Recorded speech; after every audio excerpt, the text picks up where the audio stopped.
let me start now without any much further ado. And also, I would like to acknowledge our boss in the DILG, Yusek Lord Villanueva, sir. Next slide, please. The authority and legal basis of our operation are the alias warrants of arrest against Apollo Kibuloy and 5 others. So I think this is, there's no other question regarding the legality of these warrants, the alias warrants. But on the next slide, I'll show you one warrant where only Apollo Kibuloy is impleaded. Next slide, please. Criminal case number RZQN from branch 106 of Quezon City. Violation of 7610, particularly section 5B. To read, those who commit the act of sexual intercourse or lascivious conduct with a child exploited in prostitution or subject to other sexual abuse. Warrant of arrest against Apollo Kibuloy and Apollo Kibuloy only. Dated August 8, 2024. Signed by Judge Noel Parel, Presiding Judge 106, Quezon City RTC. Stop ka muna.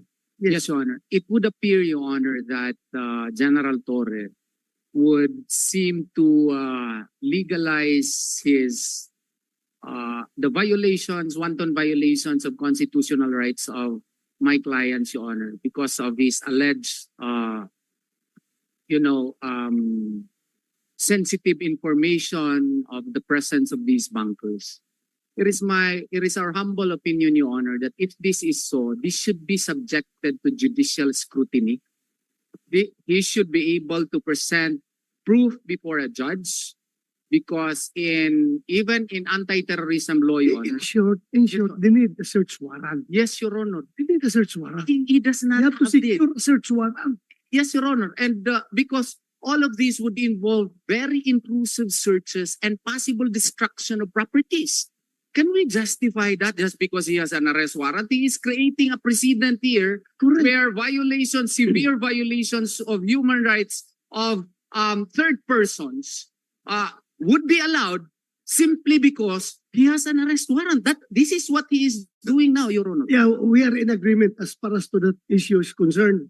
But please, patapusin muna natin. Thank you, sir. Next slide, please. One of the many rooms of Apollo Kibuloy with a private cinema. They didn't show it to you. There is information that that room on the center, on the second row, on the bottom, second row, that's the room of Mr. Kibuloy. We are not allowed to search it properly. How about if there's a trapdoor there leading to a basement or leading to a tunnel? So we really need to access the tunnel or the basement in some other way. They will not allow us to go there, sir. But napicturean ninyo, meaning napasok ninyo yan. Yes, sir. O so na-search ninyo. But we were not allowed to search it properly. Huh? We were not allowed to search it. Makita, sir, mamaya kung paano nila kami sinasamahan sa search. Makikita niyo, sir, kung paano namin ang search na pinagawa sa amin, sir, na inalaw kami. Oh, sige. Next slide, please. And this is how it goes. This is how it went. Next slide, please. Hindi totoo, sir, na ang pulis ang nang-aapi dyan. Tingnan nyo naman, law enforcers ang pinifrisk ng mga tao. And look at their people. All of them wear masks. Galit pa sa amin pag pinapatanggal namin ang mask. Ironically, 3 of the suspects that we are looking for are women. Ganyan ang pulis, no? Yan ang nang-aapi. Law enforcers na nang-aapi dyan sa loob ng OJC. The videos will not lie. That's why maybe the presentation of the previous presenter are all pictures.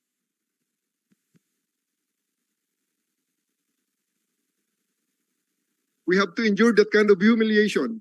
Kasi mag-aaway lang kami, sir, pag hindi namin ginawa yan, pag hindi namin sinunod yan. Mag-aaway lang, sir. Kukuyugin lang kami ng mga tao dyan. So, okay, let's do our job. Police ang pinifrisk before they being allowed to enter. Sige, 1 minute na video lang yan, sir. That's how we conduct the search with them swarming us, leading us prohibiting us from opening allegedly secret confidential rooms or restricted rooms. Hindi naman lahat, sir, na pinabubuksan nila eh. Wala talaga, sir. It's all, kung tutuusin, sir, those are all obstruction of justice. Pwede namin, sir, hulihin lahat yan. We have basis. However, just in the interest of just peaceful. Ganyan, sir. Obstruction of justice, if you are being prevented from arresting Pastor Kibuloy, but you are prevented, pinapasok naman kayo eh. Sige, sir. Next slide, sir. And besides, Your Honor, if I may, there is already the unlimited search. That Sir. is already the 9th day, Your Honor. They have already been conducting searches in that area, Your Honor. I don't know why they like that area very much, the Bible school. And they have been, since day one, Yeah, Your Honor, okay, that has been okay, searched already Okay, many times.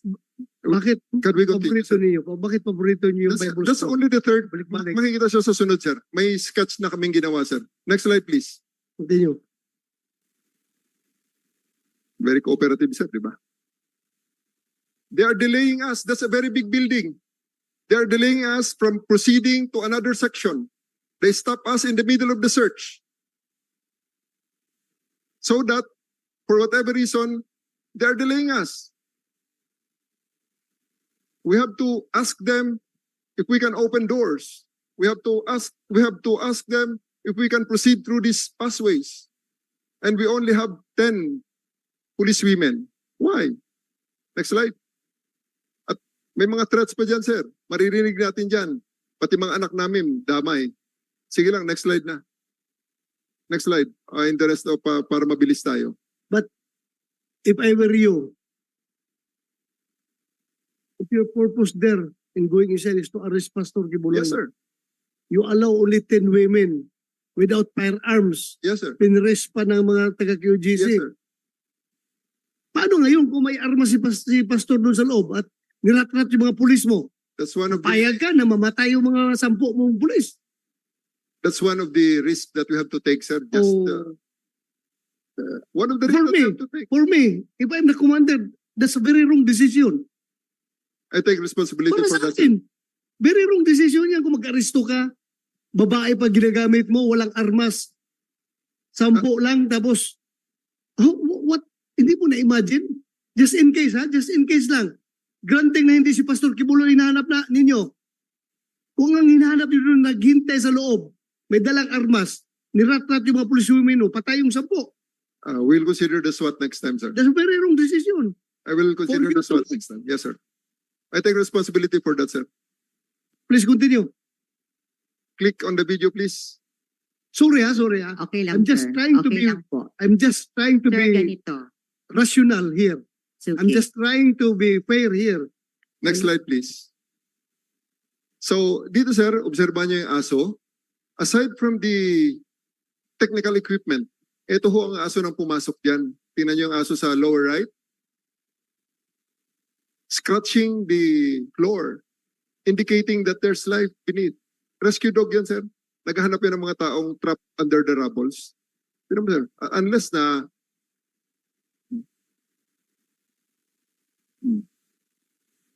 indicator yun, sir, ng positive. Na may naaamoy siya sa ilalim ng carpet. Ito sa baba naman, sir, makikita nyo, magtatatahol naman yung aso na yan, sir. Unless na naturuan ng aso. O bakit wala kayo nakita?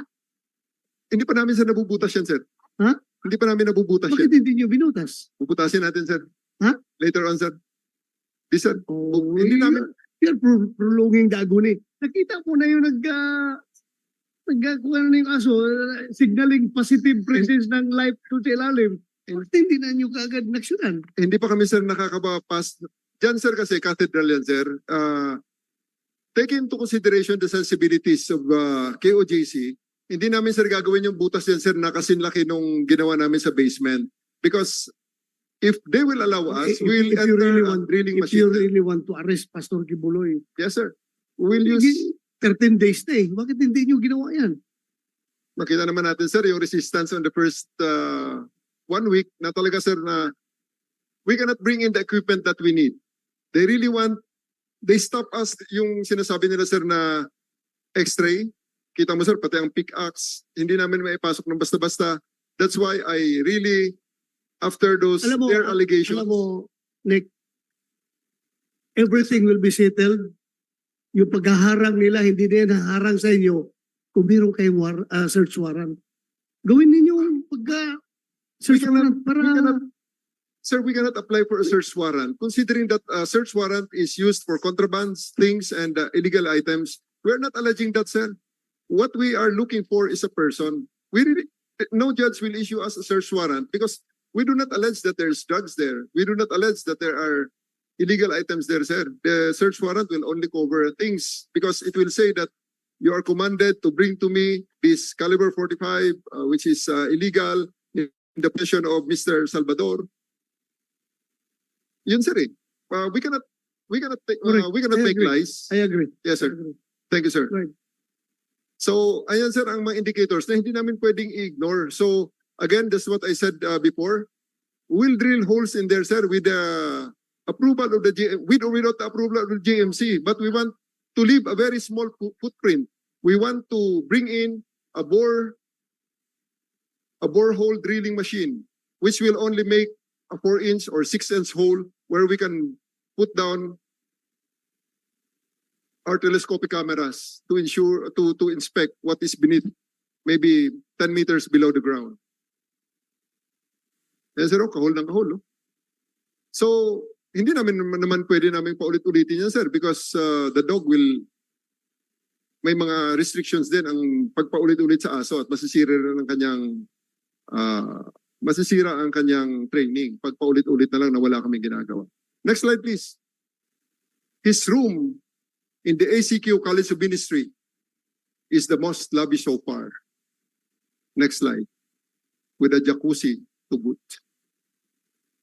And that is surrounded by rooms of women. Adjacent to it is a room for a woman we have not yet identified. Next slide. Well, as if Assessment. you're trying to impute malice. You're trying to impute malice because, you know, dali, like, yung bathtub na yan, regardless kung gaano kamahal yan, kaya nga niya bumili ng eroplano eh. Kaya nga niya bumili ng helicopter eh. So, Sir, nung... the warrant of arrest had already been issued by a judge on charges of sex with a minor. so, That means, sir, that the rooms that we are searching is really the room of Apollo Kibuloy based on all the indicators.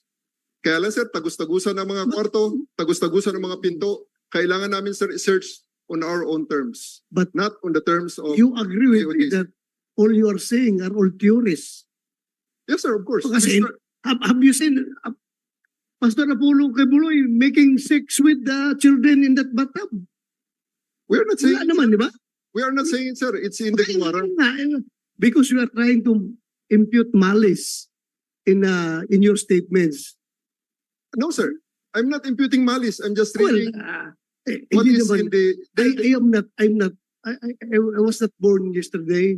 The way you deliver your statement is trying to impute malice. What I'm saying, sir, is that the evidence that we see is supporting the warrant of arrest for sex with a child, sir. Okay, you're free to make your own assessment. But I am also free to, as the chairman of this committee, Yes, sir, of course. that's what I observe from you. You're trying to impute malice on the subject with the absence of actual sex happening in that bathtub. Huh? I think the Oh, actual sex happening, sir, was already discussed and already studied by the judge. That's why he asked for he issued a warrant. Diyan nangyayari. No, sir. Okay. Oh. We're not implying Hindi that nangyayari dyan. it's from the bathtub, sir. What I'm saying, sir, I'm not lawyering for Pastor Kibuloy. I am just trying to, based on what you are saying, I'm just trying to. what I'm saying, sir, is that please. Previous slides, please. Previous slide. Ito, sir, ang observations lang naman. Okay, observations. You're free to make your own observations. The Go most ahead. common refrain is the use of women. Okay. Which nakita namin, sir, 99% of people tailing us. Kita mo, sir, yung sa kanina yung diwata, diwata. Si Mr. Darwin Salcedo lang halos ang lalaki. Babae lahat na sa paligid niya. Di ba, sir? Iyon ang mga warriors nila, sir, eh. True enough, we Point find... of order, Your Honor. Point of order. Yeah, go ahead. It seems What's your that point of the order? presentation of the General, Your Honor, is being used really not to present facts of what happened, but to present his view of Pastor Apollo C. Kibuloy in order to malign him, Correct. in order to make him look bad to the people without even presenting a single evidence. And possible reason why is it that that the what you call this, the location of the rooms are like that, simply because of the fact that there are many members of the KOJC, and to impute malice into his supposed presentation, Your Honor, which is actually a confirmation that he is turning an arrest warrant into a general warrant, which is prohibited in the Constitution, Your Honor, because he is conducting only search based only on an arrest warrant. And we were even trapped on September 2 of 2024, where his police women went there, Your Honor. It was already day 9. The patience of the people there was already running thin. And they were there, Your Honor, many times already. And on day 9, suddenly they had this all women this time. And of course, since his women was only carrying an arrest warrant, they tried to assert their right that maybe what you are doing is no longer right. Okay. I would like to remind General Torre to cease and desist from giving your observations na hindi walang factual basis. Okay? So please continue. Kanina pa, sir, yung sinasabi na quarters ng mga babae yan. Paulit-ulit yan, sir. Kaya nga. Sige, sir. Noted na yan ng komite. Yung room ni Pastor Kibuloy surrounded by rooms of women. Next slide, please. So, Yes, sir. that's a fact. Thank you, sir. Please do not go beyond that fact. Yes, sir. Thank you, Okay. sir. What we had done so far is play hide and seek with Kibuloy in his 30-hectare property and with his for a while, followers. Yes, sir. When you say that actually, sir, yung ano yung sinabi mo kanina, hindi pa namin yan na search. Yes, sir. So do you intend to search that area? Yes, sir. Kasi ganito, the basis for you to serve a warrant of arrest on a particular area is based on your reasonableness na andyan siya.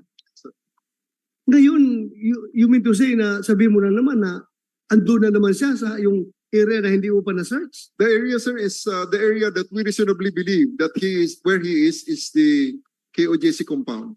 The kind of search that we want to do. They allowed us to take a look around. How do we know that he is not hiding in these crevices and other places that we want to inspect? That's why we went with the light detector. Did they allow the light detector to be used? If I may, Your Honor.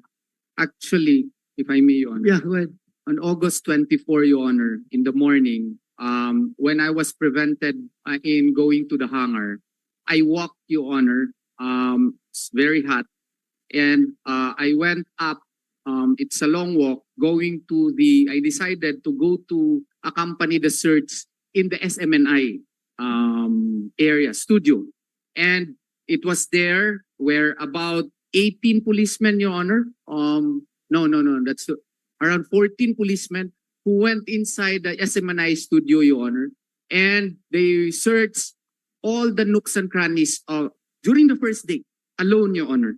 And as a matter of fact, I got a bit busy after that, Your Honor, and I had to take a rest in the Waxis. That's only on the first day, Your Honor. At around 9:24 in the morning, I went to the Waxis because I got dizzy anymore. I would not know where I would accompany the rest of the teams who were searching everywhere, Your Honor, everywhere. It was really a melee. You could not believe how they conducted the search, Your Honor. It was untrammeled. And it was as if they had a general warrant, which is proscribed under the 1987 Constitution. Maybe his concept of searching, Your Honor, is again to dig a tunnel in the SMNI so that he could look at the soil and the rocks that would be found therein if Pastor Apollo Kibuloy is there. Maybe that is his concept of search, Your Honor. I presume that's the search that he wants to do. Am I correct? If the life detector will indicate, sir, why not? So, wala na yung katapusan nito. Please continue. For us to end this once and for all, because Mr. Chair, I would like to ask the KOJC. Like the question is the question that keeps on coming back is that binabaligtad na ba natin yung search muna bago arrest or arrest muna bago magkakaroon ng lawful search? Parang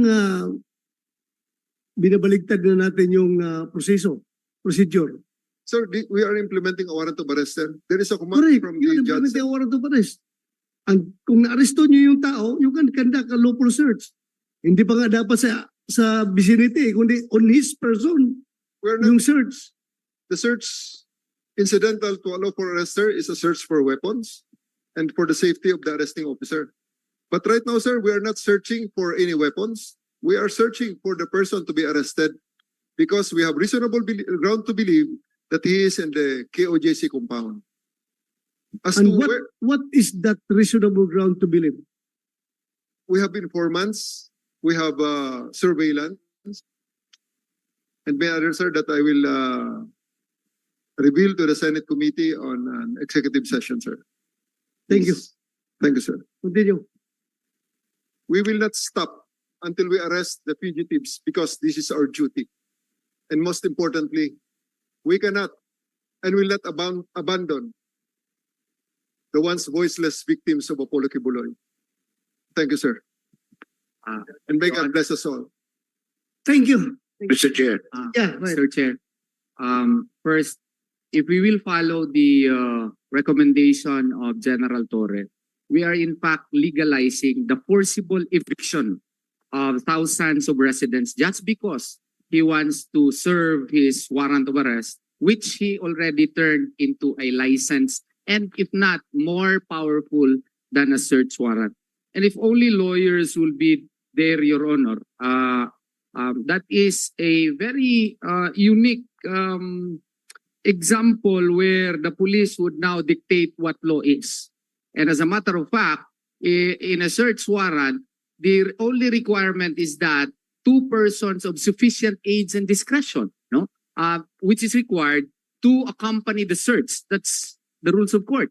Now he wants it to be increased. That since he has an arrest warrant, then he is presuming now that an arrest warrant in terms of search has more power than a search warrant, which is again unfounded. And then he says to us that we have a commitment to not stop until we arrest the fugitives. We have already said our opinion that Pastor Apollo C. Kibuloy is not yet a fugitive, Your Honor. And we already explained that in the last hearing, Your Honor. And if that is true, then I wonder if they also committed the same kind of resources, the same devotion, and the same, number of personnel which they used in the arrest of the top 10 most wanted persons which they listed, the terrorist, Your Honor. And in the search for Marwan, even the SAF 44, only 44 PNP were there. And here, and Marwan was even a known terrorist. Yet here, he is just an accused. And he even said, in order to help the victims of Pastor Apollo C. Kibuloy, he must have forgotten that his own warrant of arrest refers to only one complainant, Your Honor. One complainant. And he is presenting us a presentation where as if he painted a a bad picture, a grotesque picture of Pastor Apollo Sikibuloy and clearly implying that he is a child molester and a women molester based on her own presentation. I believe, Your Honor, that the PowerPoint submitted by General Torre is trial by publicity. Thank you, sir. Can I answer, sir? Go ahead. Just on the last statement of the good attorney, that this presentation is trial by publicity. If you want a fair trial, please ask Apollo Sikibuloy to surrender. Thank you, sir. Wala talaga. Hindi mo na kailangan sumusuko. sagutin yun. Kaya nga, Hindi mo hindi na siya kailangan- sumusuko. Magkano ba? hindi mo na kailangan sagutin. So, it's already 8:16 in the evening before we suspend this hearing. I would like to get the commitment of the PNP. Ano ba talaga? Are you willing to sacrifice the future of the children ng mga estudyante? Hindi sila makapag-aral dahil sa continued presence niyo dyan sa area? Sir, we are not preventing them. Ha? We are not preventing them to continue with their Yeah, Daily you're not preventing them, but kung ako ang estudyante, hindi ako papasok dyan na ganyan kadaming pulis. Hindi ako papasok dyan. Ako teacher, hindi ako komportable na kaklase dyan kung ganyan kadaming pulis sa loob. I think more than me, sir. There's one person that we can ask to end all of this, sir. And I think we know who he is. Because Kaya nga, your quest for the arrest of Pastor Kibuloy would mean sacrificing everything. Yung mga bata na nag-aaral, yung mga tao na nakatira dyan, ganun ba? So you will continue to stay. Hindi ba pwedeng bigyan nyo muna ng relief yung mga tao dyan to back to their normal lives? Tapos kung meron na naman kayong positive info, go ahead. Go ahead. You arrest Pastor Kibuloy kung nandiyan siya sa loob. Alam mo, Nick, the way I see it right now, you are at the losing end. Nakikita ko. And I think, I am suggesting to you, kung talagang after 13 days of occupation of that compound, still, hindi nyo na-aresto si Pastor Kibuloy, I think, it's high time for you to make a tactical retreat. For the meantime, huwag mong gawin na rason na pasubo na kami dito, tuloy-tuluyan na namin ito, sir, dahil napasubo na kami. You're not saying that, but ako, pakiramdam ko, yan ang nangyari ngayon. Napasubo na kayo dyan kahit hindi niyo nakikita. Si Pastor Kibuloy, tuluyan na lang ninyo. Ayaw na niyong umalis. Alam mo, it's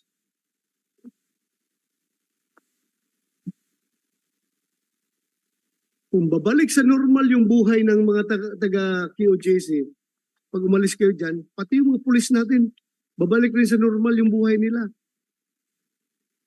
And we are not preventing you from striking back. Kung meron kayong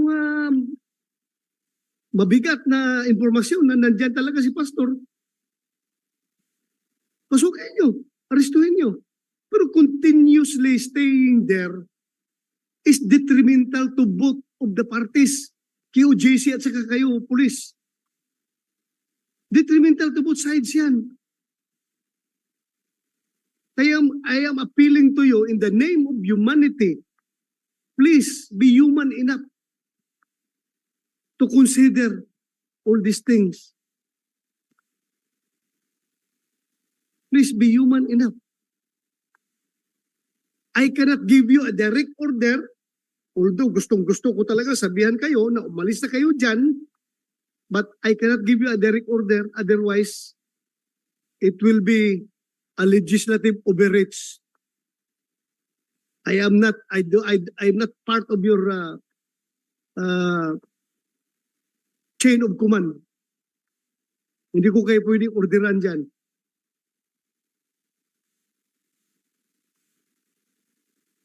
as part of our oversight function over you, we have all the reason in this world to give you our advice, our recommendation, how to do things properly in the name of humanity.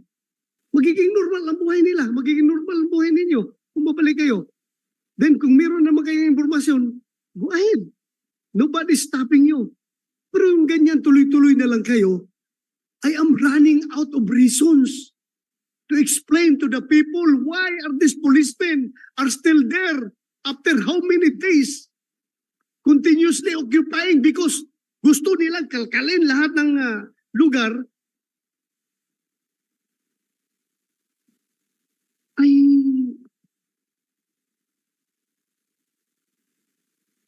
hindi ko in-invalidate yung mga rason ninyo na meron kayo nakikita, meron kayo informasyon. Okay, that's part of your job.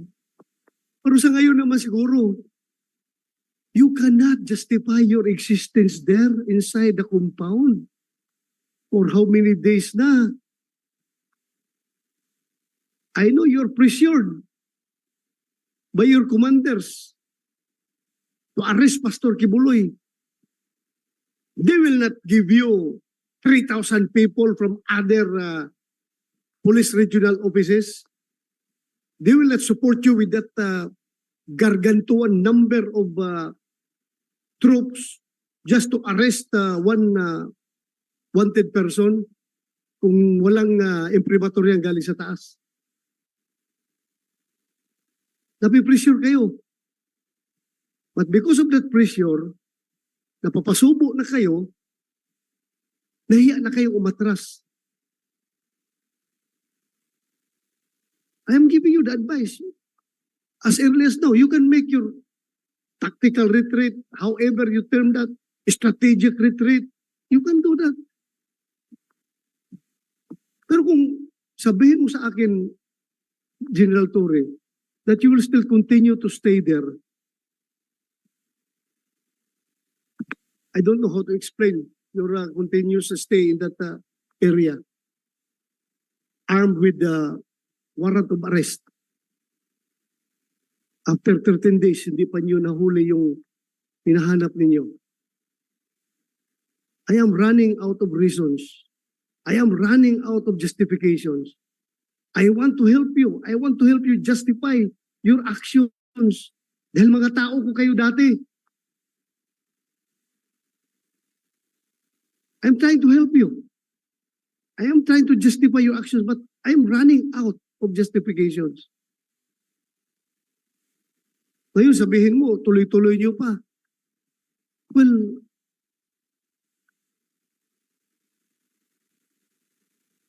I don't know how to deal with this situation. Kung nakikinig sana si President Bongbong Marcos ngayon, I am appealing to you, Mr. President, please, listen to these people. Mr. President, sana ibalik mo ang buhay nito mga tao na ito to normal, not only to the KOJC members, but also to your policemen. Galing pa ito sa ibang region na ilang araw na dito, walang matinong higaan, walang matinong kain, walang matinong tulog, walang matinong ligo. I am appealing to you, Mr. President, please act on this. Huwag ninyong isara yung utak ninyo para mahuli lang si Pastor Kibuloy. You are willing to sacrifice everything.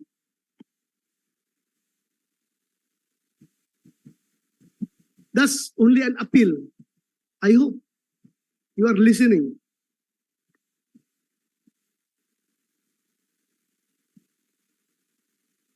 So again, I'm throwing back to you the question. How long do you intend to stay there? Sir, same with the commitment earlier. We won't stop until we arrest Apollo Kibuloy, sir. We believe he is in KOJC compound and we will look for him. If only the KOJC members will cooperate with us, leave us alone what we are doing, we're not hurting them. We're not hurting them. They are the ones impeding us.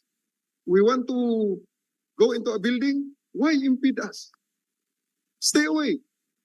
It's not you that we're targeting. We are looking for Apollo Kibuloy. Crescente Canada, Ingrid Canada, Sylvia Simanes, and Roy. What's the first name? Roy. Jacqueline Roy. Those are the peoples that we're interested in. We're not interested in Dr. Badoy. We're not interested in Marlon Acobo. We're not interested in Banat Bay. We're not interested in anybody except for the five.